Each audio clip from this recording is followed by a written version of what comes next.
자, 여러분 제가 이제 시장 실패하고 정부 실패에 대한 기본적인 특징들을 쭉 파악해 봤는데, 우리가 정부 실패 현상에서 뭐 한두 개 정도는 더 우리가 숙지해야 될 내용들이 있어요. 그걸 이제 간략히 좀 말씀드리겠는데, 자, 이거 보자. 우리가 정부 실패의 원인을 수요의 측면하고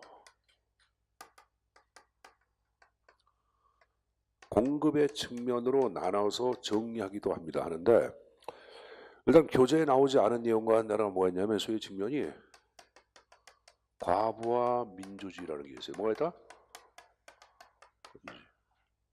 이걸 과도한 정책 수요의 팽창이라고 얘기합니다. 자, 실판에 뭘 적어놨어요? 과도한 정책 수요의 팽창. 자, 정부의 능력 자체는 열인데 정책 수요는 국민들이 뭐 해달라 하는 걸 얘기해요. 뭐 해주세요 하는 것들. 이게 15이야. 그럼 능력은 열인데 15을 이루가면은 당연히 여러분들 과부에 의하여 여러분들 무너져 안 무너져? 무너지겠죠. 그래서 이걸 수요의 측면에 근거한 정부 실패를 대표하는 현상을 얘기하는데, 내가 과부하 민주주의 적어놓고 밑에 뭐래서 과도한 정책 수요의 팽창이라고 적어놨다. 이거 좀 하나 가져가야 돼. 자, 또 하나. 정치인의 단견도 들어갑니다.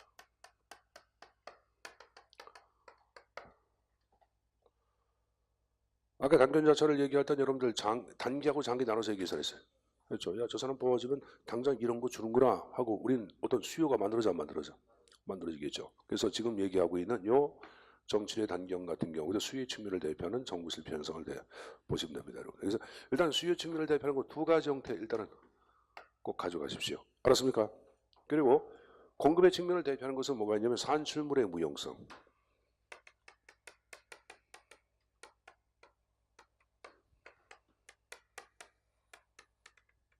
이걸 아까 비용의 체증화. 기억나요? 같은 말이라고. 그리고 또 뭐? 종결 메커니즘 맥결이요.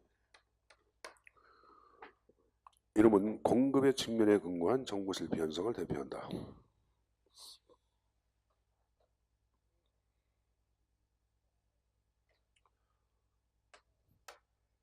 이렇게 정리될 것. 알았죠? 몇 가지가 더 있는데 출제 형태는 요 선에서 보통 마무리될 거예요. 그러니까 요 정도만 가져가라고 말씀드리는 겁니다. 자, 그거 봤으면은 자, 우리가 또 하나 정리할 게 있어요. 39페이지 잠깐 좀 보자. 교재 39페이지. 자, 맨 위에 이제 정부 실패에 대한 대응해가지고 첨삭 지도에 박스가 나와. 박스가 나오는데 그 맨 앞에 사적 목표의 설정이 바로 뭐냐? 조직 목표의 내부성이야. 아까 내부성 배웠어 안 배웠어? 배웠죠. 제가 내부성을 대표하는 게 니스카넨의 관리의 예산 극대화 무역 얘기했잖아. 그 얘기했고, 그 다음에 X의 비효율 나왔고 방한생적 외부 권력의 편제에 대한 정부 실패의 방안은 정부의 역할을 민간으로 넘긴다, 민영화한다든가, 아니면 여러분들 정부 보조금을 삭감한다든가, 규제 완화한다든가, 이 세 가지 방법이 있는데 이건 여러분들 머릿속에 암기하는 게 나아. 자, 일단 선생님이 이런 얘기했죠. 그 누구야? 박민영이라고 알죠? 죽었다 그랬지. 그 누가 이민호하고 새겼더래. 죽었어. 사민영. 이 사민영. 안 죽었어요. 어제 사민영 교라고 사민영. 어우 사민영 이거 두시고. 자, 그 밑에 파보기. 파보기. 파생적 의무 효과 보조금 삭감 파보기. 그만 규제 완화. 됐습니까? 그 밑에 자 남자 이름 권민규. 권민규. 권력의 편제 민영화 규제 완화. 이 권력의 편제가 바로 권력 배분의 불공정성. 아까 포획이론 얘기해서 있어요. 그렇죠. 그걸 얘기하는 거예요. 이건 아예 외워두는 게 나아. 그러니까 객관 시험을 한 거니까 외워두라고 얘기하는 게야. 파보기, 권민규, 사민영 이렇게 외워둘 거야. 자, 그거 봤으면 여러분들 자 다시 38페이지 또 박스 보자. 자, 정부 실패에 대한 그 다음 대응 전략이 바로 이제 소정부는 구축 전략이에요. 이제 80년대부터 등장한 건데 그 내부적인 네 가지 형태가 쭉 나올 거야. 권력의 민주화, 두 번째 정부 기능의 재정립, 세 번째 민영화, 규제 완화 이렇게 나왔어. 나왔죠. 그래서 요 내용을 이제 하나 학습할 텐데 다시 옆 페이지에 권력의 민주화부터 좀 보자. 자, 우리가 절대 권력은 절대 부패한다고는 액턴경의 말이 있듯이 권력의 중심지대는 이제 여러분들 위에 있는 무소불위의 대통령이 아니라 누구다? 국민이 주인이라고 보는 거예요. 그 모든 권력을 국민에게 나눠주라고 파악하는 거예요. 그럼 여러분 정부 권력에 대한 통제가 좀 필요하지 않아?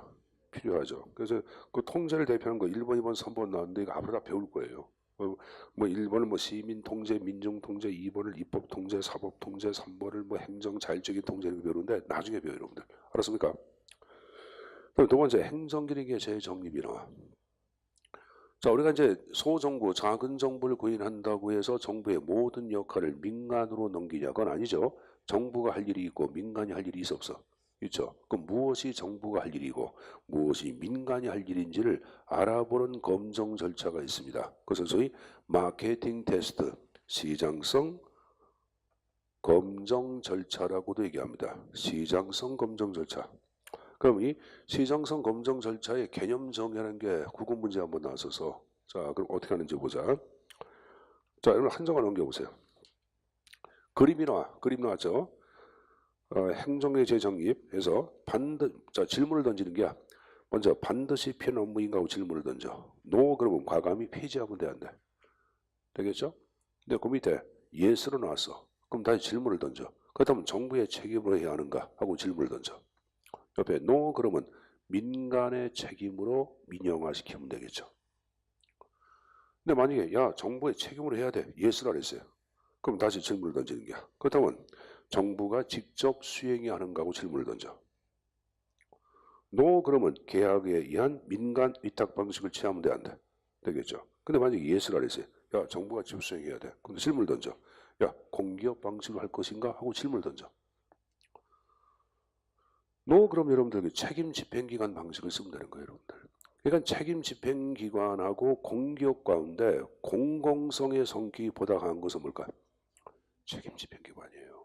책임 집행기관에 근무하는 사람들은 다 공무원이야. 100% 공무원이야. 공기업은 공무원인 경우도 있고 아닌 경우도 있습니다. 이게 보자. 우정사업본부, 우체국, 공기업이야, 그것도.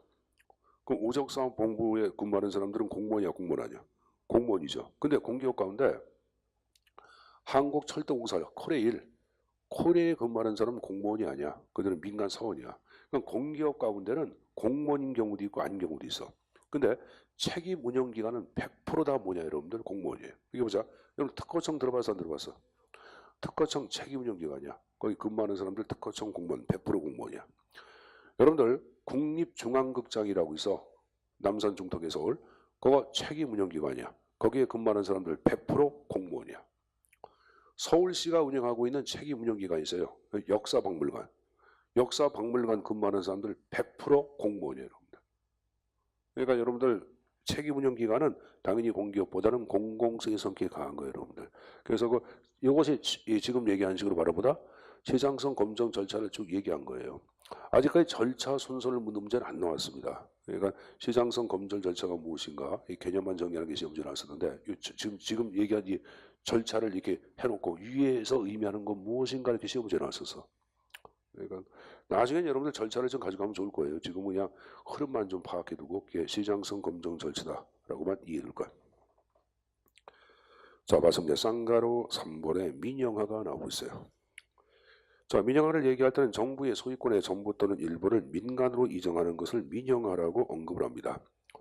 소유권의 전부 또는 일부를 어디로? 민간으로 이전하는 것을 민영화라고 얘기하는데 우리 교재에 뭐 광의의 민영화, 협의의 민영화 나누고 있는 거 시험지 안 나와. 볼 필요 없어요, 여러분들. 지금 민영화는 뭐가 나오냐? 오른쪽 보시면 민영화의 방법이 나오죠. 그 방법 묻는 게 또 한 문제예요. 자, 민영의 방법을 대표하는 것들 제일 먼저 나온 게 뭐가 나왔어요? 공기업의 민영화라고 나왔나? 자, 공기업 민영화는 공기업을 민간으로 매각하는 것이 바로 공기업 민영화고 논점 없습니다. 대신 여러분들 계약이란 말이 나오죠.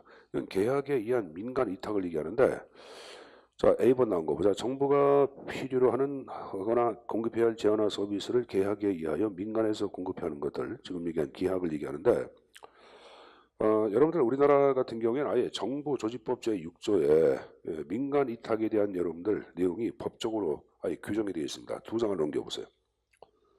두 장 넘겨보시면 시마노트에 민간 위탁이라고 나와서 안 나왔어? 그래서 3번에 법적인 근거 제6조에 따르면 그렇게 나오죠. 행정기관은 법령이 정해하는 바에 의하여 그 소관사무적 밑줄 조사, 검사, 검정, 관리 업무 등.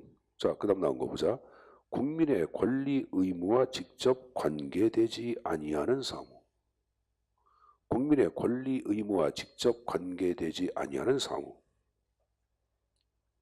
지방정부가 아닌 법인, 단체 또는 기관, 개인에게 위탁할 수가 있다 없다. 있다 이렇게 나왔어. 나왔죠 여러분들. 이게 지금 얘기한 여러분들 민간 위탁에 대한 내용이에요. 그러니까 국민의 권리 의무와 직접 관련되지 아니한 분야예요. 선생님 보자.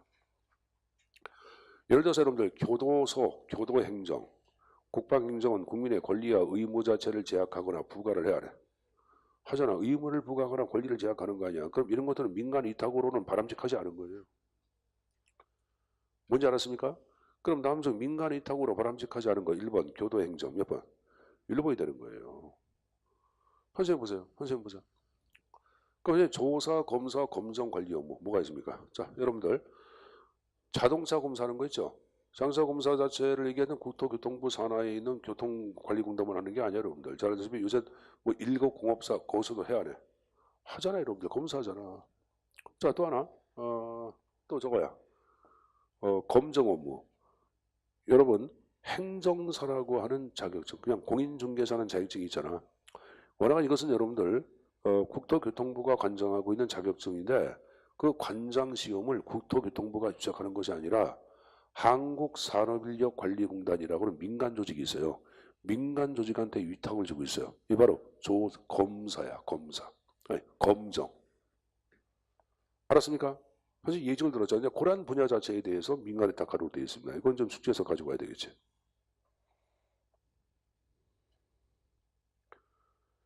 이해했어요? 자, 다시 원위치 41페이지.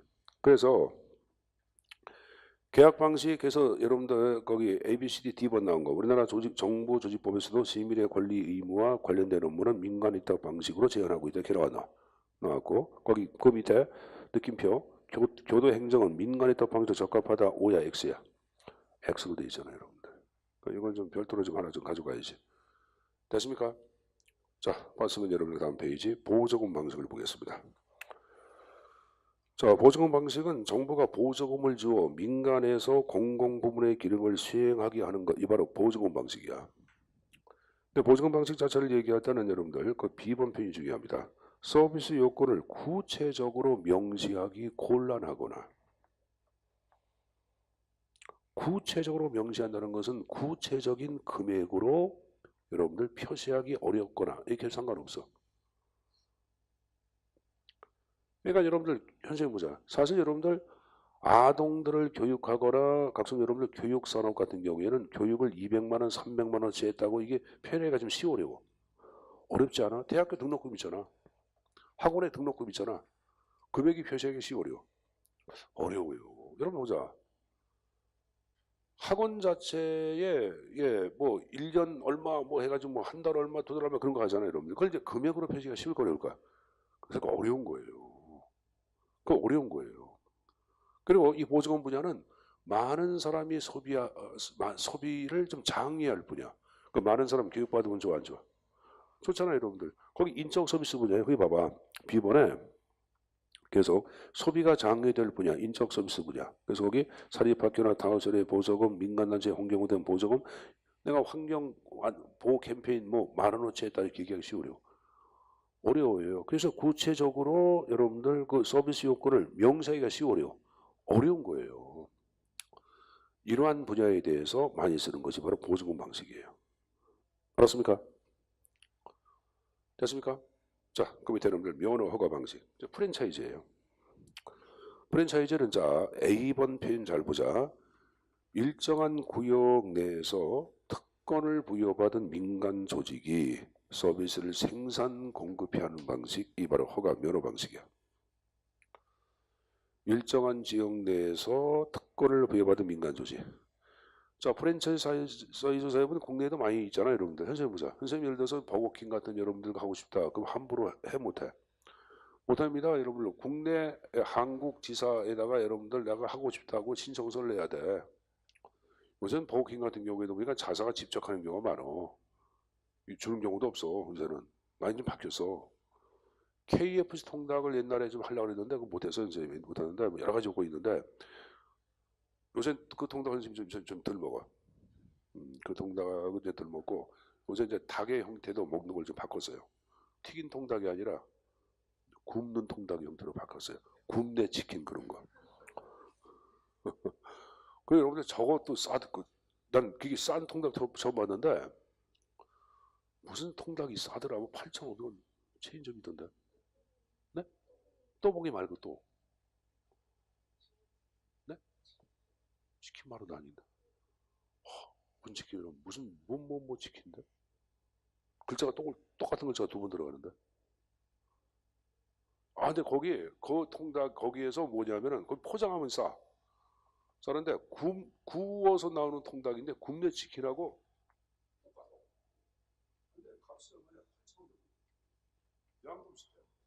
어우 요새 그때 환장했어 그냥 여기 보세요. 여기 보세요. 우리 싸고 맛있고 그런 거 좋아하잖아요 여러분들. 좋아하는데 그 집은 그래서 여러분들 그 통닭들을 많이 먹는 것 같더라고. 통닭을 좀 먹는 것 같더라고. 굽네 치킨도 많이 와요. 그 통닭집이 하나 이렇게 올려져 있는데. 그래서 이제 KFC 통닭집을 하고 싶은데 마음대로 못해요 여러분들. 못하고 할 때 여러분들 기존의 KFC 통닭하고의 반경거리가 뭐 몇 킬로미터 뭐 미만이어야 돼. 이상이어야 돼. 그 안에는 또 못 만들어. 그 이 말은 일정한 구역 내에서 특권을 준 게 안 준 거야. 준 거죠. 그 방식을 이제 정부에서 쓰는 걸 얘기해요. 유선 TV 전기가스. 자 여기 보자. 유선 TV는 선생님 보세요. 인천광역시 미주얼고 유선 TV 방송공사라고 있을 거야. 그럼 여기 하나밖에 없어. 하나밖에 없어요. 수원에도 수원 유선 TV 방송공사 하나밖에 없어요. 그러니까 기초단체별로 하나씩만 설치하라고 돼 있어요. 그럼 일정한 구역 내에서 여러분 특권을 부여받은 거 아니야. 여기 들어가는 거예요. 그리고 기타 이제 나온 게 전기가스 통신 쪽 나오죠. 특히 이쪽은 거기다 자연 독점에다가 밑줄. 우리가 앞에서 요금제 배워서 안 배웠어? 배웠죠. 이 요금제 민영화 방식으로 쓰는 것이 지금 얘기한 바로 뭐다? 면허 허가 방식이에요. 요금제 민영화 방식이에요. 다시 한번 요금제 민영화 방식이 바로 뭐다? 면허 허가 방식이다라고 생각하시면 됩니다. 자, 여러분들 허가 방식 그렇게만 정해주세요. 그 옆에 뭐 정보 공급 결정자 그건 나중에 얘기하려고 지금 얘기 안 하는 거다. 그렇게만 좀 내용 좀 가져가시고. 자, 오른쪽에 맨 위에 D급번 나온 거 봐. 이러한 면허 허가 방식은 정부가 밑줄 서비스의 수준을 통제할 수 있다 이런 말 나오죠. 왜 그럴까? 정부가 여러분들 공기업에 의하여 직접 공급한 제어 아니야. 그럼 서비스의 질 수준 내용을 잘 알아 몰라? 그 어떠한 제어보다 잘 알고 있는 제어예요. 그래서 어떠한 제어보다도 수준 통제가 용이하다고 부른 거예요. 이해했어요? 선생님 보세요. 우리 지난주에 요금제는 정부가 아니면 정부가 공기업을 토대로 직접 공급한 제라고 했잖아. 그러면 서비스의 질, 내용, 수준을 정부가 잘 알아 몰라? 다른 제야보다도 많이 알고 있는 거예요. 그래서 수준을 통제할 수 있다 이렇게 얘기하고 있는 거야. 생산을 민간으로 이양하는 장점이 있으라. 자, 그 다음 나온 거 보자. 공급자 간의 경쟁이 아주 약화될 경우 이용자의 비용 부담이 과징될 우려가 있다고 비판을 받아 안 받아. 맞죠? 이동통신 같은 경우에 보자. 이동통신은 과거에 정보통신부에서 직접 관장한 사업인데 011, 016, 017, 018, 019 맨 끝에 5군데 해줘서 지금 이게 몇 개로 줄어들었어요? SKT 그리고 LG 플러스 KT 3개로 합쳤잖아. 그러니까 이들끼리 과점하다 보니까 가격 담합도 막 해야 하네. 하잖아요 여러분들. 요즘 얘기한 이용자의 비용 부담이 과정. 우리나라 이동통신 나는 진짜 그 문재인 정부에서 할 일 가운데 하나가 이동통신비 있죠. 통신비 자체를 대폭 인하를 해야 돼 지금. 내 생각에 그냥 10,000원. 그냥 10,000원. 10,000원에도 남아 안 남아? 남아요. 대한민국 모든 국민들이 지금 이동통신 다 휴전하고 있잖아. 엄청난 이익과 폭일치하고 있는 거야 지금 여러분들. 난 그래서 이거 지금 문제가 많다 생각하고 있거든. 그 KT 같은 경우는 여러분들 공기업 아니야. 그럼 정부가 공급하는 것은 여러분들 한 가족에 여러분들 4인 가족이 이동통신비가 한 달에 여러분들 한 사람당 6만 원, 7만 원 나오면은 한 달만 30만 원이야.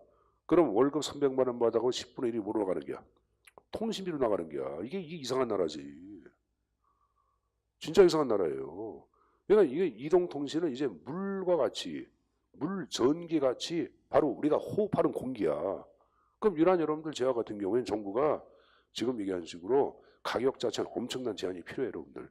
만약에 그 힘들다 그러면 여러분들 또 저 공급권 다 몰수해버린 거면 정부 입장에서 독점해서 해버린 거야지 뭐. 저희 말이 맞지 않냐? 난 솔직히 이렇게 생각을 해요, 여러분들. 그래서 여러분 통신할 때도 뭐 LTE 해가 또 봤잖아. 와이파이가 되는 지역은 안 되는 지역 같은 경우는 LTE 이거 또 다운받으려면 돈 들어가 안 들어가? 들어가죠. 그게 뭐냐 그게 상상에서. 나는 좀 그거 좀 손을 댔으면 하는 게 개인적인 생각이야. 그래서 문재인 정부에서 그거 좀 손을 대주면은 민초들의 삶이 좀 나지 않을까. 왜? 그거 한번 손대주면 우리가 20만 원어치 뭐 먹어요, 여러분들. 그렇죠. 김밥도 사 먹고 여러분들 통닭도 사 먹고. 그렇죠. 그럼 또 소비가 활성화돼야 돼. 대체 또 경기 좋아져 안 좋아져? 좋죠. 그렇게 하면 되는데 소수에 있는 기업들한테만 배불리게 해주니까 문제 아니야. 이게 소득주가 아니잖아요, 여러분들. 내 말 맞지 않냐? 나를 좀 보내줘. 청와대로. 청와대로 보내줘. 청와대 비서실장으로 탁치해달라고 좀 얘기 좀 해줘. 자, 어쨌든 간에 여러분들 지금 얘기한 식으로 디귿번 무슨 말인지 이해했을 거예요. 자, 근데 미음분의 구매권 방식 봐봐. 구매권 방식은 이제 바우처라고 얘기하죠. 바우처. 전표, 보조금, 수익권제도 다 좋아요, 여러분들. 이건 소비자에게 재화 서비스를 구입할 수 있는 구매권이나 전표를 나눠주는 방법인데 이때 소비자는 보통 취약계층이야. 그러니까 노인들한테 여러분들 버스, 교통, 무임승차권 배분하는 경우도 있어 없어? 있죠. 여기 들어가는 게야. 여러분 기초생활수급권자한테 복지카드 준다고. 뭐 복지카드 60만 원짜리 주면 60만 원을 현금처럼 쓸 수 있게끔 해준다고. 이게 구매권 방식이야.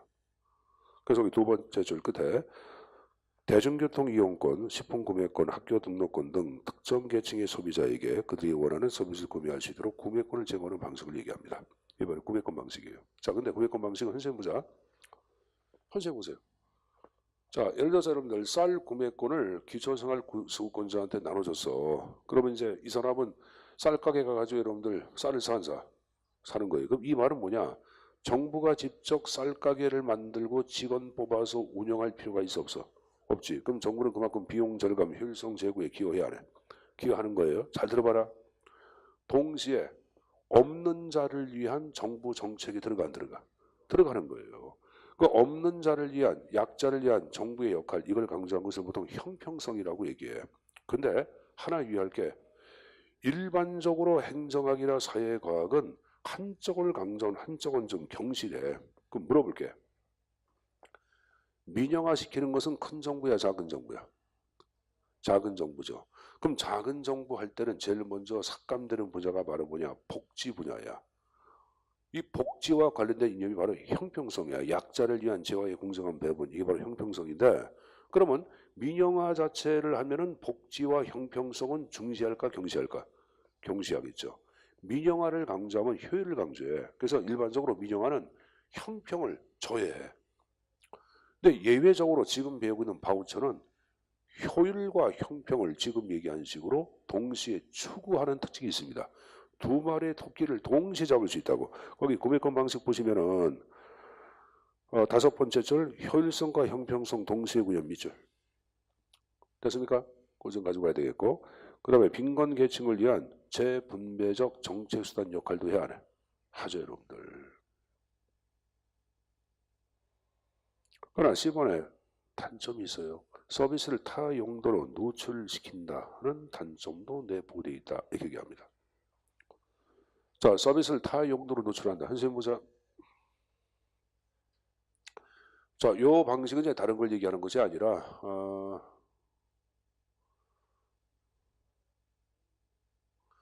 선생님 이제 자, 예를 들어 기초생활수급권자야. 그래서 국가에서 쌀 구매권을 이렇게 받았어. 근데 나는 나의 주식은 여러분들 쌀이 아니야. 나는 항상 주님을 모시러 가야 돼. 일요일 날만 모시는 게 아니라 월화수목금토까지 다 모셔. 아침, 점심, 저녁으로. 이거라 그래. 주님 모시잖아. 그럼 여러분 어떡하냐? 60만 원짜리 구매권을 자, 우리 일본 말 해보자. 와리깡 한다. 할인한다는 말 들어봤어? 늘 여러분들 금강지와 그런데 여러분들 티켓 할인해서 사죠. 그거 왜 할인하는지 알아요? 금강지와라든가 구도제와의 직원들한테 그것을 여러분들 보너스로 주는 경우가 있어. 상여금으로. 현금을 안 주고 그런 경우가 있어요. 그런데 이분들 같은 경우 현금화 시키다 보니까 급전이 필요하다 보니까 어떡하냐? 그걸 여러분들 뭐로 바꾸는 거야? 돈으로 와리깡 하는 거야. 30만 원 이런 식으로. 그럼 거기서는 어떡하냐? 10% 먹고 20% 해서 또 팔어. 그럼 10% 마진을 누려 안 누려? 누리잖아. 그걸 할인한다 그러는 거야. 그럼 마찬가지야. 지금 얘기한 60만 원짜리 복지카드를 현금으로 30% 할인해가지고 팔고 현금화 시키는 거예요. 이게 타 용도로 노출될 위험성이 있다. 가로 안 보세요. 식품 구매권을 암상에서 할인하여 타 용도로 활용. 이렇게 나왔나? 나오죠, 여러분들. 그래서 이 C번 자체가 바로 단점을 대표한다고 보시면 되겠죠. 자, 그다음에 B번에 이제 공동 생산을 얘기할 때는 이건 여러분들 정부하고 여러분들 민간이 함께 공급하는 걸 얘기합니다. 물론 이때 민간은 보수를 받지 않는 자원봉사자로서 구성된 특징이 있어요, 여러분들. 자, 선생님 보세요. 선생님 보자. 예를 들어서 이런 경우가 있어. 선생님 보자. 그 노인이라든가 여러분들 장애인들 자체 시설을 방문해 가지고 여러분들 자원봉사 하시는 분들이 계셔. 그럼 여러분들 사회복지기관에 있는 아니면 동사무소 직원들과 함께 하는 경우가 있거든. 그럼 가서 여러분들 뭐 음악도 여러분들 뭐 틀어주기도 하고 여러분들 머리도 깎는 분도 계시고 그 자신의 그 뭐래 재능 기부한다 그러지. 그럼 자원봉사하는 게 안 하는 게 하는 거예요, 여러분들. 그러니까 지금 공무원과 함께 하는 걸 얘기해. 공무원과 함께 하는 걸 얘기하는데 근데 이제 이런 경우가 있을 거예요. 예를 들어서 이제 이 왔다 갔다 차비가 있겠고, 그죠, 여러분들? 그러면 이제 그 머리 미용할 때 여러분들 뭐 카톡이도 있어야 되고 그런 거 아니야? 이런 거에 대한 정부가 좀 보조하는 경우가 있어요. 그래서 이 지금 얘기한 공동생산은 세 번째 줄 중간에 직접적인 보수를 받지 않으면서 현금 지출에 대해서만 보상받는 봉사자들을 활용하는 방식이란 말이 나오죠. 이게 공동생산을 얘기하는 거예요, 여러분들. 무슨 말인지 이해했습니까? 이해했어요? 근데 맨 밑에 자주활동은 틀려. 자주활동은 스스로 생산하고 스스로 소비하는 걸 얘기합니다. 그러니까 위에서 파악한 공동생산은 공급자하고 수혜자가 달라. 다른 계층이나 집단에 속해. 아까 노인들을 대상으로 레크레이션 그러면 수혜자는 노인이고 공급자는 여러분들 봉사자들 아니야. 근데 우선 여러분들 아파트 주민들이 여러분들 주민 순찰제를 만들어서 순찰대원제 만들어서 스스로 여러분들 자주 활동을 해. 그러면 주민이 공급자고 주민이 뭐가 되는 거야? 수혜자. 이게 지금 얘기한 자주 활동을 얘기하는 거예요. 그래서 끝에 수혜자 공급자가 동일 집단에 속하는 것은 자주 활동을 얘기하는 거예요. 그래서 선생님이 여태 이제 몇 가지 형태 얘기해서 한 6가지나 7가지 형태를 쭉 얘기를 했어요, 여러분들. 그래서 요것이 이제 우리가 아까 민영화의 방식을 얘기하는데, 자, 칠판에 잠깐 좀 보자.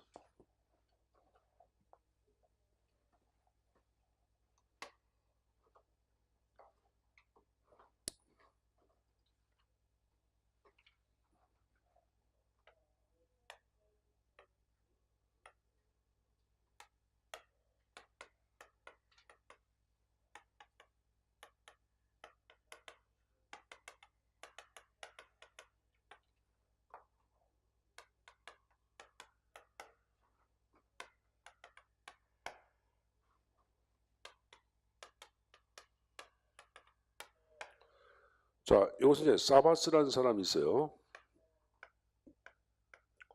자, 민영화의 형태를 공급 결정자가 정부냐 아니면 여러분들 민간이냐, 그리고 생산자가 정부냐 민간이냐에 따라서 4가지 유형을 조합을 시켜놔.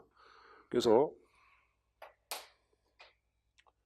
정부가 공급 결정자, 민간이 생산자, 이것을 정부 공급형이라고 그래요. 뭐란다? 정부 공급형을 정부 서비스형이라고도 언급을 합니다. 정부 공급형, 정부 서비스형 이렇게 얘기합니다.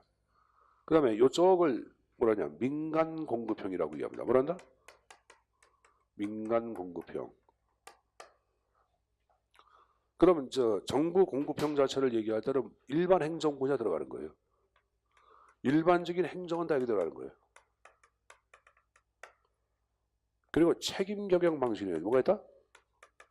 책임 경영 방식은 여러분들 우리 앞에서 우체국에서 무슨 택배 사업한다든가 아니면 아까 여러분 책임 운영 기관에서 국립극장에서 여러분들 각종 공연 활동을 한다든가 이거 다 여기 들어가는 거예요. 그걸 책임 경영형이라고 그래요. 자, 근데 여러분들 얘기해 보자. 공급 결정자가 정부고 민간이 생산자가 되는 거 있죠. 이걸 정부 위탁형이라고 그래. 뭐란다?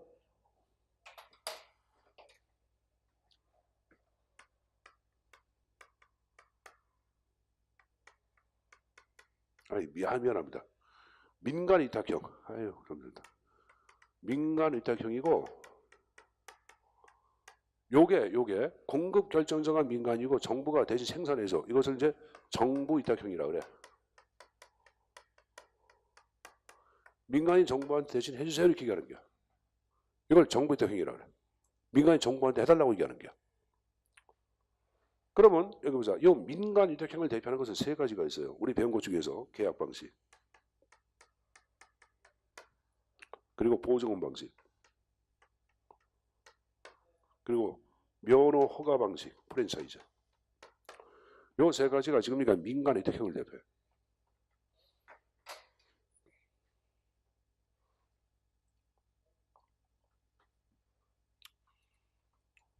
계약, 보조금, 뭘 적어놨어요? 면허, 프랜차이즈. 자, 계약 보자. 선생님 보자. 선생님 보자. 자, 정부가, 국토교통부가 아까 얘기한 식으로 공인중개사 자격증 자체를 실시하려고 그래. 그럼 나 대신에 누가 공급할 것인가를 국토교통부가 결정을 해야 하네. 하죠. 그래서 공급을 누가 할 것인가 결정 누가 있어? 정부가 있지. 그럼 아까 산업인력관리공단이 대신 생산해서 안 했어요? 했죠. 됐습니까? 보조금도 정부가 할 것을 누가 할 것인가 민간 자체를 여러분들 결정을 해야 하네. 정부가 공급을 누가 할 것인가 결정을 해서 안 했어요? 했죠. 그럼 보조금 받은 민간 자체가 여러분들 생산해야 하네. 하죠. 면허도 정부가 여러분 그죠. 생산은 누가 하는 거야? 민간 단체가. 요 세 가지 여기다 가는 거야. 이해했어요? 이거 이해 안 가는 사람. 이해 안 가면 외워야 돼. 진짜 외워야 돼. 그 이쪽에 민간 공급형을 얘기할 때는 선생님 보자. 요건 일단 시장 무조건 들어가는 거야. 시장. 시장은 시장 민간의 수를 결정하고 생산자 민간이 하는 거지 뭐 여러분들. 그래 안 그래요? 그렇죠. 자 그리고 우리가 배운 가운데 바우처. 이 바우처가 아까 얘기한 구매권 제도. 구매권 아까 바우처 증서 교부 얘기했잖아. 선생님 보세요. 자 선생님이 정부야. 내가 구매권 줬어. 그럼 구매권을 갖고 어떡하냐? 쌀가게가. 그럼 쌀가게는 여러 개가 있지만 그 하나 결정을 할까 안 할까? 하죠. 왜? 누가? 소비자가 결정하는 거야. 공급 결정자 소비자. 그럼 요 가게 했어. 그럼 그 가게가 생산해야 하네. 생산은 가게. 그것도 민간이지. 그래서 지금 얘기한 바우처이 들어가는 거예요. 자 그리고 거기 나온 공동생산하고 자주활동. 여기다 민간 공급이 들어갑니다. 이건 절대 안 나오기 때문에 안 좋은 거예요. 여기 안 나오기 때문에. 그러니까 요 형태는 한 문제 또 만들어집니다. 이거 좀 정리해 두셔야 합니다. 알았습니까? 18년도에 출제해서 뭐 이게 또 나왔어서 그러니까 좀 내용 좀 가져가십시오. 자, 그럼 하여간 이제 43페이지 계속 보겠습니다. 자, 그럼 이제 내려가서 이제 민영화 결론적으로 어떤 장점이 있고 단점이 있는지 그 장점을 보겠는데, 장점은 기업 공급 가져가. 거기 행정의 효율성 제고 및 작은 정부 형성이 이루어진다. 무슨 말인지 알지? 이건 꼭 가져가야 한대. 그리고 이제 넘겨서 보자. 민영화의 문제점. 다 볼 필요 없어요.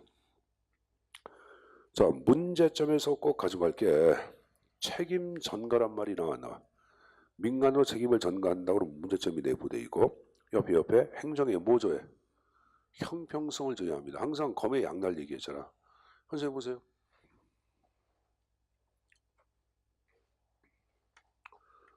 자, 검의 양날은 한쪽 날을 강조, 한쪽 날은 당연히 무뎌지죠. 그 행정학도 항상 검의 양날에 당들기 위해서 이쪽에 효율성이 있으면은 이쪽에 형평성이야. 이쪽이 성장, 그 배분, 복지 이렇게 얘기한다고. 항상 상반되는 게 있어. 그럼 이쪽을 강조하면 이쪽은 경시한다? 한다. 아까 잠깐 얘기했을 거예요. 물론 예외는 있다. 동시에 추구하는 것은 아까 뭐라 그랬어요? 바우처는 동시에 추구하지만 일반적으로 지금 얘기한 책임 전가하고 형평성 경시 두 가지만 가져가면 돼. 다른 건 볼 필요도 없습니다. 자, 그 정도 숙지해서 내용을 좀 가져가십시오. 자, 이번에 이제 쌍가루 4번에 자 이제 소정부름 구축 전략 마지막에 나온 게 규제 완화야. 자, 규제 완화 자체를 얘기할 때는 거기 1번 나온 거 봐. 시장 경제 주체 활동에 대한 제한의 완화 및 폐지가 바로 규제 완화. 그러고 여러분들 항상 규제가 있는 곳에 부패가 있고 권력이 있다고 얘기해. 그래서 지나친 규제는 각종 문제를 가져오기 때문에 이 규제 완화가 필요하다고 얘기하는데 한 생각 보세요. 근데 규제를 얘기할 때는 규제의 주체에 따라서 여러분들 규제의 형태가 좀 바뀌어. 또 하나 모든 규제를 완화하냐 그건 아니야. 정부가 경우에 따라 강화할 규제가 있고 정부가 경우에 따라 완화할 규제가 있어. 아무리 규제 완화한다 하더라도 정부가 강화할 규제가 있어야 되겠죠. 그래서 여러분들은 정부 규제의 유형이 뭔가를 좀 알면서 여기에 근거한 규제 완화를 봐야 합니다. 그래서 오른쪽에 정부 규제란 말이 나와 4번에. 자, 정부 규제가 무엇인가 개념을 보자. 바람직한 경제 사회 질서 구현을 위해 정부가 시장에 개입하여 기업과 개인에게를 제약하는 것을 정부 규제라고 언급을 합니다. 자, 바람직한 경제 사회 질서 구현을 위하여 정부가 시장에 개입하여 기업과 개인에게를 제약하는 것을 우리는 정부 규제라고 하는구나. 됐습니까? 자, 그럼 여러분들 이 규제 자체를 얘기할 때는 한 장을 넘겨보자. 어딜 보냐? 47페이지에 규제의 종류에서 박스가 나와. 자, 박스 여러분들 거기 이제 광해 경제 규제, 사회적 규제 비교한 도표 나오지? 자, 광해 경제 규제 다시 그 밑에 경제 규제와 독과점 규제로 다시 구분이 돼. 근데 하나 유의할 게 특별한 전제가 없는 한 경제 규제는 광의가 아니라 그 박스 안에 있는 경제 규제예요. 특별한 의미가 없으면 경제 규제는 광의가 아니라 그 안에 있는 경제 규제라고 얘기했어요. 자, 먼저 이제 개념을 보겠는데, 자, 경제 규제는 기업의 본원적 활동에 대한 규제를 경제 규제라고 얘기합니다. 기업의 본원적 활동은 우리는 무슨 활동이라 그래? 경제 활동이라고 얘기하죠. 경제 활동을 규제하는 거예요. 경제 활동을. 경제 활동. 그럼 경제 활동은 보통 어디서 이루어져? 시장에서 이루어지기 때문에 시장을 규제하는 거예요. 단 옆에 있는 독과점 규제는 빼놓고. 그건 빼놓고. 알았습니까? 자, 그러면 시장은 누구나 들어가서 물건을 사고 팔 수 있어 없어? 있죠. 근데 들어가는 것을 규제하는 거, 이게 바로 진입 규제야. 못 들어가게. 이 진입 규제를 대표하는 게 바로 뭐냐? 인허가, 인가, 허가, 면허. 이게 바로 진입 규제야. 인가, 허가, 면허, 진입 규제야. 그다음에 수요 공급에서 가격이 형성이 돼야 이 가격 규제하는 것도 지금 이게 경제 규제예요. 시장이 자율적으로 하는 건데 여러분들. 품질, 생산량, 공급 대상도 여러분들 시장이 스스로 해야 돼. 이걸 정부가 규제하는 걸 얘기해요. 그럼 그 밑에 목적은 자, 맨 앞에 생산자 보호의 성격 강화다고 하나 믿죠. 제가 방금 전에 생산자 보호의 성격이 강하다라고 얘기했어요. 선생님 보세요. 여기 보세요. 자, 방금 전에 생산자 보호의 성격이 강하다고 그랬는데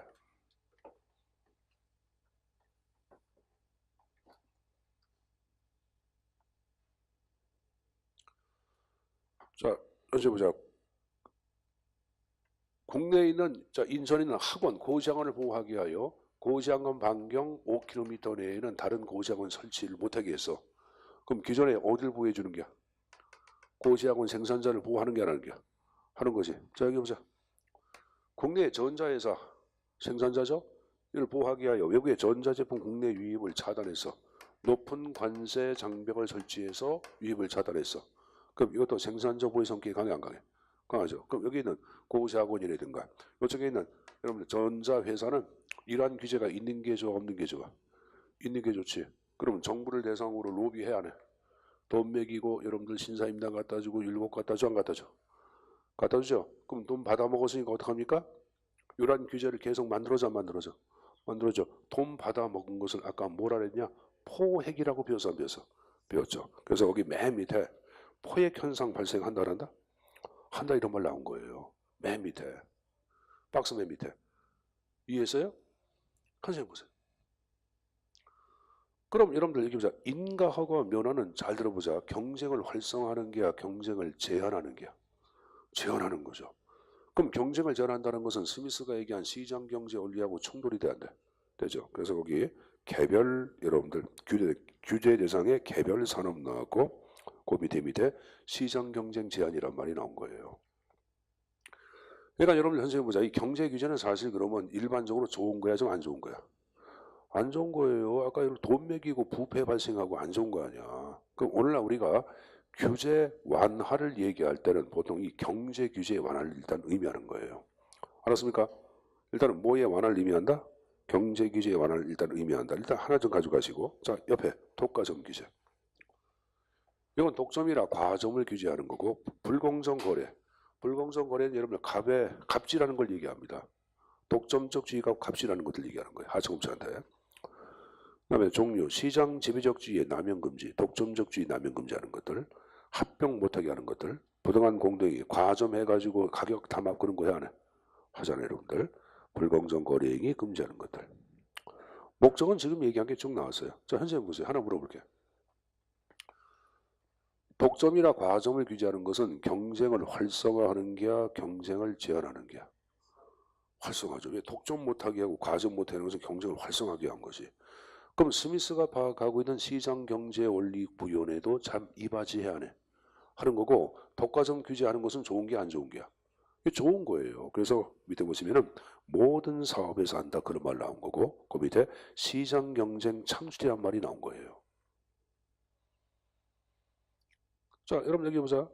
대기업 같은 경우에 여러분들 뭐 독점한다고 하면 정부가 규제한다 그러면은 대기업은 막강한 자본 갖고 정부한테 대항하기도 해야 하네.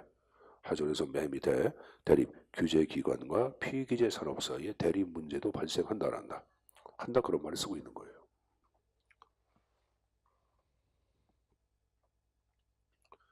됐습니까? 자, 그러면 이제 사회적 규제. 요 사회적 규제는 자 맨 위에 개념 나온 거 보자. 사회적 영향을 미치는 기업 행동을 규제하는 것들이 바로 사회적 규제예요. 기업의 행동이 소비자 인권을 침해했다. 소비자 보호 규제. 기업의 행동이 근로자 작업 안전을 위협했다. 거기 안전규제, 보건규제. 기업의 행동이 남녀 차별했다. 남녀 사회적 차별 규제. 기업의 행동이 환경 오염을 야기했다. 그걸 규제하는 것들 사회적 규제. 그럼 사회적 규제의 목적을 얘기해라. 그럼 국민의 삶의 질을 신장시키고 기본권 신성을 위한 규제 들어가는 거고, 사회적 약자를 보호하는 성격도 내포돼 있어 안 돼 있어? 돼 있죠. 그럼 이거 좋은 게 안 좋은 게야? 좋은 거기 때문에 밑에 모든 사업에 대해 실시하는 거예요. 그 밑에 시장 경쟁과는 직접 관계가 있어 없어? 없는 거예요.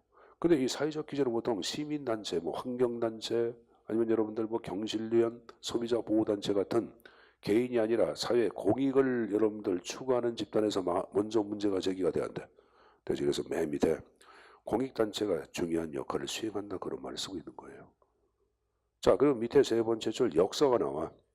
광해 경제 규제는 1880년대부터 등장했거든. 근데 사회적 규제는 1960년대 등장해. 그러니까 여러분들 역사가 오래된 것은 바로 뭐다? 광해 경제 규제죠. 알았습니까? 자, 그리고 좀 전에 사회적 규제는 좋은 게 안 좋은 게야? 좋은 거기 때문에 이것은 완화해야 돼, 좀 강화해야 돼? 강화해야 돼. 모든 규제 완화하는 것은 아니야, 여러분들. 자, 그래서 여러분들 교재 앞쪽으로 한 장을 넘겨보자. 맨 위에 보시면은 맨 위에 여기에서의 규제 완화는 사회적 규제가 아닌 뭐 경제 규제 완화를 의미한다 이렇게 나왔죠. 그래서 일반적 규제 여러분 경제 규제는 완화하고 사회적 규제는 강화하는 것이 일반적인 규제의 흐름이나 향방을 얘기하는 거예요, 여러분들. 알았습니까? 자, 그거 봤으면 여러분들, 자, 우리가 규제를 얘기할 때는 또 하나 가져갈게. 46페이지 첨삭지도 존 윌슨의 규제 정치 무형이 박스가 나오죠. 이걸 또 가지고 가야 돼. 존 윌슨의 지금 얘기한 규제 정치의 무형이 쭉 나오고 있을 거예요.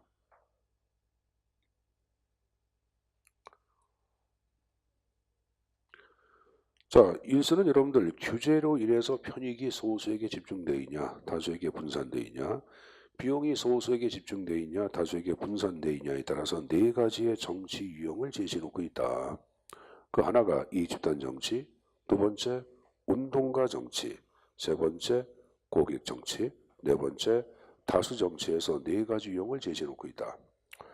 그럼 이 수단은 여러분 규제의 편익이나 비용이 소수에게 몽땅 다 집중된 경우를 얘기합니다. 보통 여러분들 자 현재 보자. 이건 뭐가 있냐면은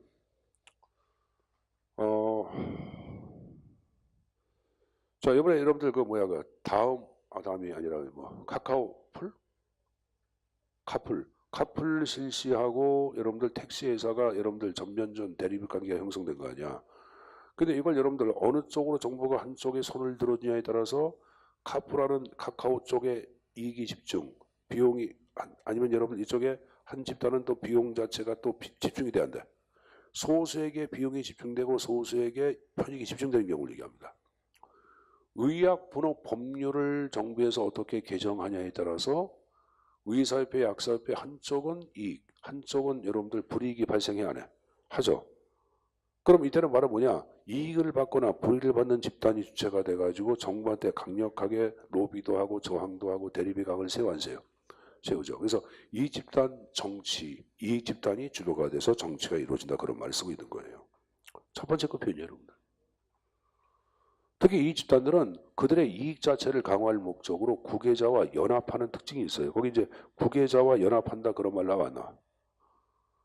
거기 여러분들 네 번째 줄 구계자와 연합한다 그런 말 나와 안 나와? 나오잖아요, 여러분들. 뭐 택시회사에서 여러분들 민주노총하고도 여러분들 이렇게 연합할 수도 있어 없어? 있잖아요, 여러분들. 그런 걸 얘기하는 거예요. 그런 걸 얘기해요. 근데 카풀 제도 자체에 대해서 선생님 보자. 택시에서 엄청난 개인 택시가 특히 반발을 많이 하는 것 같아. 그죠? 개인 택시 하시는 분이 반발을 굉장히 많은 것 같아. 근데 그렇다고 어떻게 보면은 택시 하시는 분들이 사실 여유가 있는 사람들 아니거든.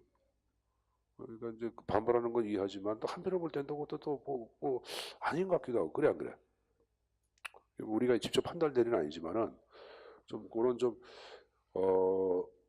시간을 갖고 좀 장고를 갖고 여러분들 비용과 편익을 잘 계산해 가지고 한쪽에 지금 얘기한 불이익이 집중될 경우에는 그 불이익 자체를 보상할 수 있는 장치도 한번 만들어 보는 것도 나쁘진 않아.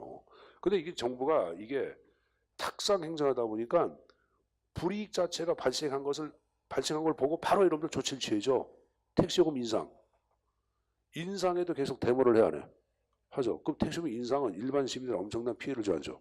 조죠. 그러니까 이게 잘못하고 있는 거예요. 그러니까 위에 있는 관료들이 국가를 관리할 때는 좀 미래적인 시야를 가져야 되는데 대한민국 공무원들 같은 경우에는 반성할 점이 너무 많아요, 여러분들. 왜냐면 여러분 공무원 되면은 정책을 위반하거나 결정할 때 좀 심사숙고하게 사전에 좀 미리 좀 알아보고 그리고 국민의 요구와 불만이 무엇인가 그걸 여러분 잘 알고 정책 위반하면은 잘 사는 나라가 되는 거예요. 그러니까 그렇게 하지 못하니까 우리는 모든 것을 누구한테만 요구해? 대통령한테만 요구하잖아. 그것도 문제가 되는 거 아니야, 여러분들. 인천 계양구 의원들이 여러분들 오늘 또 어딜 가? 오늘 뉴질랜드 여러분들 여행 간다고 또 해외 연수 간다고 또 나왔어요. 지금 여러분들 참 정신 나간 놈들이지 그래? 지금 여러분 저쪽 어디야? 그 아래쪽 어디야? 그 뭐 지금 그래서 예산 아니야 예천에 뭐 저 기초위원들 자체가 여러분들 뭐 어디 갔다가 이런 뭐 저기 뭐 그거 나가지고 지금 굉장히 여러분 전반적인 시민의 입장 자체가 부정 입장을 취하고 여기에 또 가고 있으니 내가 빈 사람들 같아. 계양구에 사시는 분들 없네. 한 명도 없네 계양구.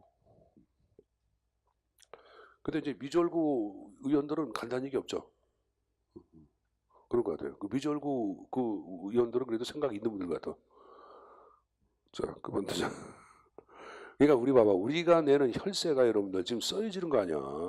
그리고 그걸 갖고 의원들이 나라 살림을 하는 거고 결정한 바에 따라서 여러분들 시장이라든가 군수는 집행하고 부정은 집행하는 건데 시민 입장에서 우리가 내는 혈세가 어떤 식으로 계획이 살림기계 잡혔는지도 모르고 있으니 이게 문제가 아니야. 이게 문제예요, 여러분들. 그러니까 모든 것이 문제 같아. 근데 이런 문제가 없게 하기 위해서는 각자 자기가 하는 일을 열심히 하면 돼, 안 돼. 각자 자기가 하는 일을 잘 열심히 하면 보이지 않는 규칙이 만들어가 자연적으로 돌아가 정부가. 그걸 사회적 인공지능 정부라 그러거든. 행정학에서는. 학생은 열심히 공부하고 선생은 강의 열심히 하고 여러분들 의원은 의원 역할 열심히 하고 그러면 정부가 필요치 않아. 필요치 않고 시장처럼 보이지 않는 결정 규칙이 만들어져 가지고 그냥 국가는 잘 돌아간다고 파악하는 거예요. 그걸 사회적 인공지능 정부라고 하거든요, 여러분들. 행정학에서는. 거버넌스 가운데 안에 들어가는 거야. 그럼 그러한 정부는 그러한 여러분들 사회적 인공지능 정부를 얘기할 때는 기존 정부를 긍정하는 게 부정하는 게 정부 필요 없다고 파악하는 거예요. 극단적으로 얘기하는 사람도 있어요. 이제 그렇게 사회가 들어가면 좋은데 그럼 우리가 얘기하는 뭐 이상이고 그러니까 어쨌든 간에 각자 잘하면 별일 없을 것 같은데 너무 여러분들 지금 일을 못하는 것 같아요. 자, 이익단 정치가 뭔지 이해했을 테고 두 번째 고객 정치 보세요. 고객은 편익은 소수에게 집중, 비용은 다수에게 분산이야. 이게 바로 뭐냐면은 경제 규제예요. 무슨 규제? 경제 규제. 경제 규제 여러분들. 자, 선생님 보자. 아까 이런 얘기했어요. 자, 기존의 고시학원을 보호하기 위하여 반경 10km 이내에는 고시학원 새롭게 여러분들 진입 못한다 하는 여러분들 정부 방침이 있다고 가정해보자. 그럼 여러분들 10km 반경이다 보니까 버스를 타고 서너 장씩 이동해야 되겠고 그럼 기존에 공무원 시험 준비하는 사람은 많은 피해를 줘야죠. 조죠.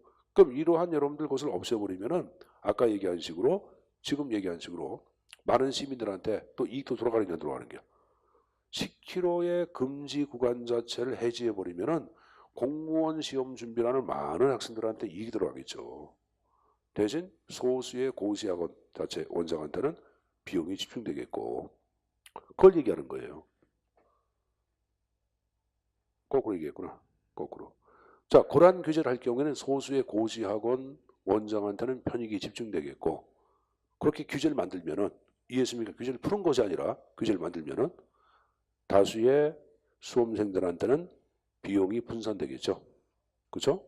그럼 당연히 소수의 고시학원 원장이 지방정부를 대상으로 로비 활동을 해야 하네. 하겠죠, 여러분들. 그래서 우리가 파악하고 있는 고객 정치는 경제 규제랑 동일합니다. 그리고 포획 현상이 발생하는 특징이 있어요. 거기 고객 정치 해가지고 네 번째 줄 경제 규제와 관련된다는 말이 나오고 있을 거예요. 숙제에서 가져가야 합니다. 됐습니까?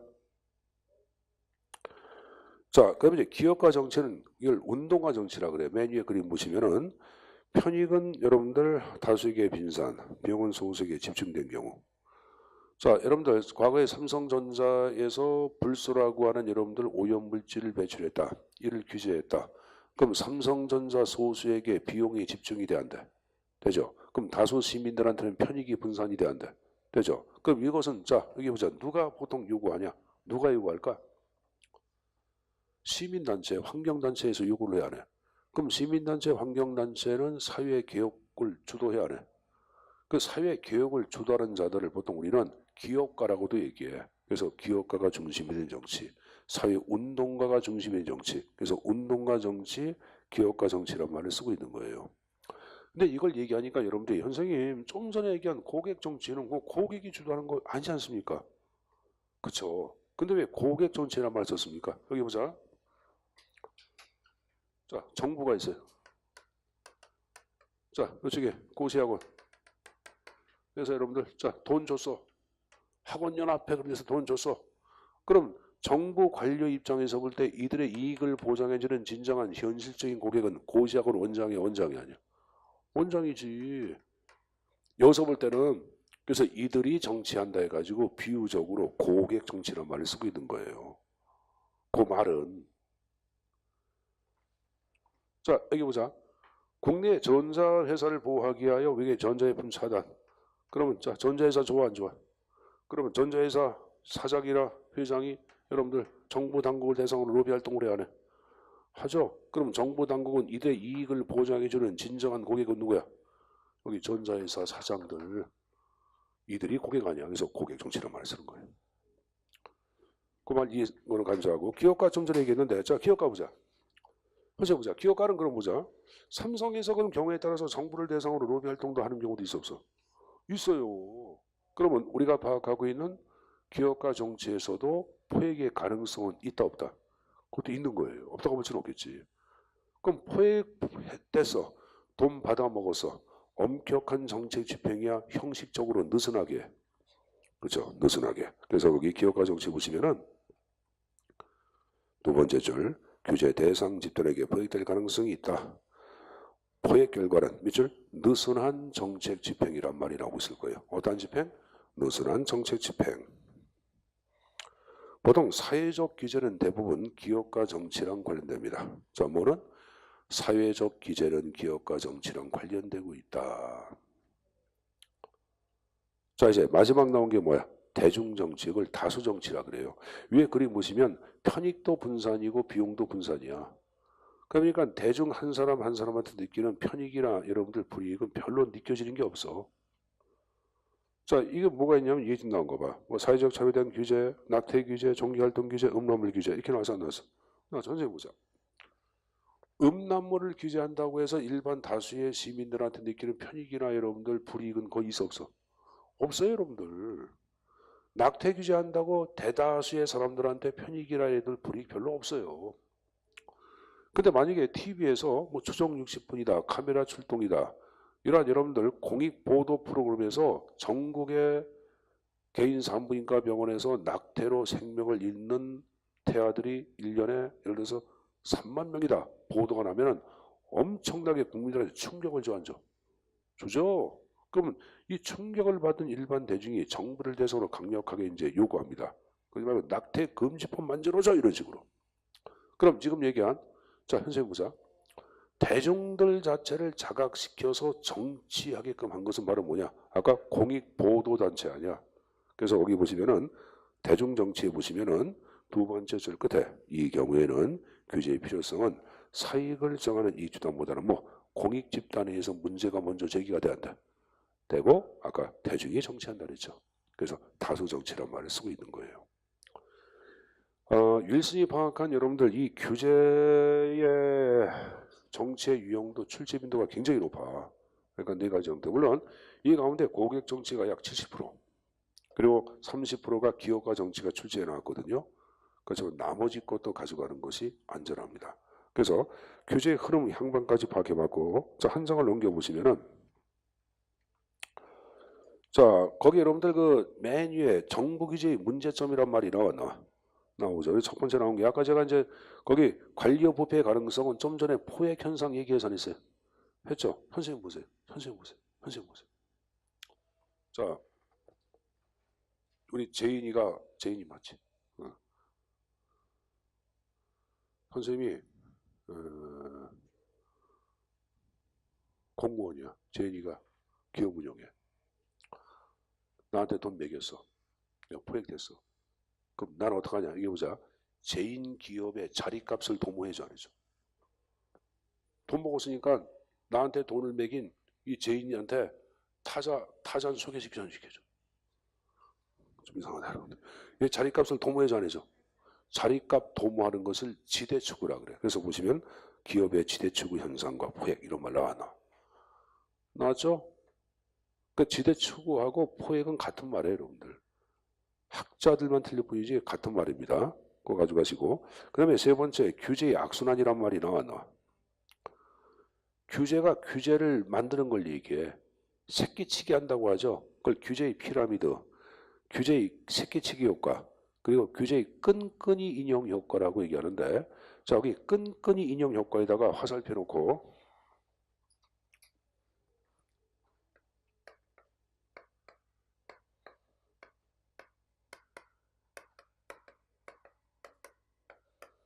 이렇게 적어라. 타르 베이비 이펙트. 타르 베이비 이펙트.